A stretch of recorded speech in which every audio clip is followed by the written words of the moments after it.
धन्य है महारानी कौशल्या।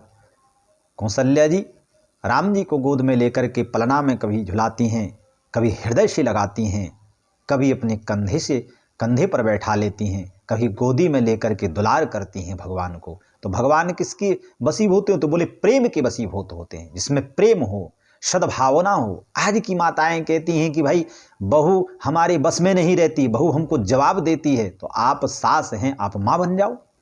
माँ जब आप बन जाओगे तो स्वयं चतुर्भुजी भगवान भी आपकी गोद में बालक बन करके जो है आ जाएंगे। ये प्रमाण है कि कबहू उछंग कबहू बर पलना, अमातु दुलारई कही प्रिय ललना। कही प्रिय ललना है? दुलार कर रही हैं। भगवान स्वयं विराट स्वरूप जो है वो भी माता की गोद में आ गया। माँ का ये स्वभाव है। तो माँ बन जाओ, सास मत बनी रहो। जब ये तुम्हारे अंदर भाव आ जाएगा तो अपने आप जो है समझ लीजिए कि तुम्हारे जीवन में तुम्हारा घर सुधर जाएगा, तुम्हारा घर ही मंदिर हो जाएगा। कहीं आवश्यक तो तुम्हें जाने की नहीं। इसलिए इन चीजों पर ध्यान दीजिए और मातृभाव रखिए। सास का भाव मत रखिए कि सास का मतलब है कि जो बहू को सांस ना लेने दे। हाँ, ऐसा नहीं करना चाहिए। सास वो नहीं है जो बहू को सांस ना लेने दे। सास अगर जिस दिन माँ बन जाएगी तो बहू जो है वो बेटी बनने में उसको देर नहीं लगेगी।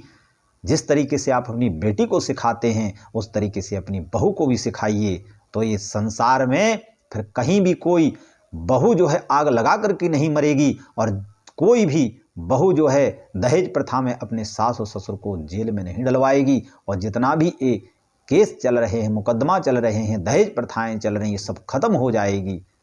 पूर्व काल में कोई जानता भी नहीं था कि दहेज प्रथा होती क्या है, लेकिन आज 100 में से 80% जो है केस जो है दहेज के लगे हुए हैं। क्यों लगे हुए हैं? इसलिए लगे हुए हैं कि सास कभी मां बन ही नहीं पा रही है।